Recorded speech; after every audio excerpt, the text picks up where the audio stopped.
Hamas முக்கிய commander Mohammed Abu Vardah விடுதலை. 22 ஆண்டுகள் இஸ்ரேல் சிறையில் வாடியவர். 48 ஆயுள் தண்டனைகள் விதிக்கப்பட்ட நிலையில் சுதந்திர காற்றை சுவாசிக்கிறார். வியாழக்கிழமை ஹமாஸ் 3 இஸ்ரேலிய கைதிகளை விடுதலை செய்கிறது. இதற்கு ஈடாக வெள்ளிக்கிழமை 110 பாலஸ்தீனியர்கள் விடுதலை செய்யப்பட உள்ளனர். இவர்களில் 30 பேர் குழந்தைகள், 32 பேர் ஆயுள் தண்டனை விதிக்கப்பட்டவர்கள். இவர்களில் முக்கியமானவர் ஹமாஸின் Al Qassam commander Mohammed Abu Warda. ஹமாஸின் முன்னோடியான என்ஜினியர் யஹ்யா அயாஷ் கொலைக்கு பழி தீர்ப்பதற்காக இவர் நடத்திய உயர்மட்ட இராணுவ நடவடிக்கைகளுக்காக கைது செய்யப்பட்டு 48 ஆயுள் தண்டனைகள் விதிக்கப்பட்டது. கடந்த 2022ஆம் ஆண்டு இவர் கைது செய்யப்பட்ட நிலையில் தற்போது வரை சுமார் 22 ஆண்டுகள் சிறையில் கழித்துள்ளார்.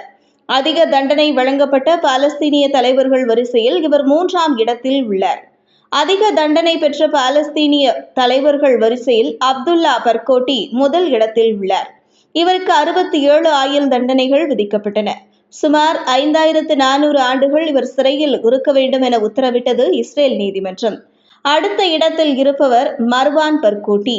இவருக்கு 5 ஆயுள் தண்டனையும் 40 ஆண்டுகள் கூடுதல் தண்டனையும் விதிக்கப்பட்டது. இவர்கள் இருவரையும் விடுவிக்க வேண்டும் என ஹமாஸ் தொடர்ந்து வலியுறுத்தி வருகிறது. எனவே இவர்களும் விரைவில் விடுதலையாவார்கள் என எதிர்பார்க்கப்படுகிறது.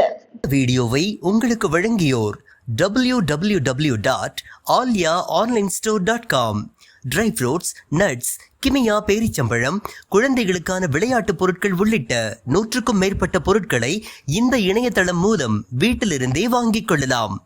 மேலும் விவரங்களுக்கு 9080394821 என்ற வாட்ஸ்அப் எண் மூலமாகவும் தொடர்பு கொண்டு பொருட்களை வாங்கலாம்.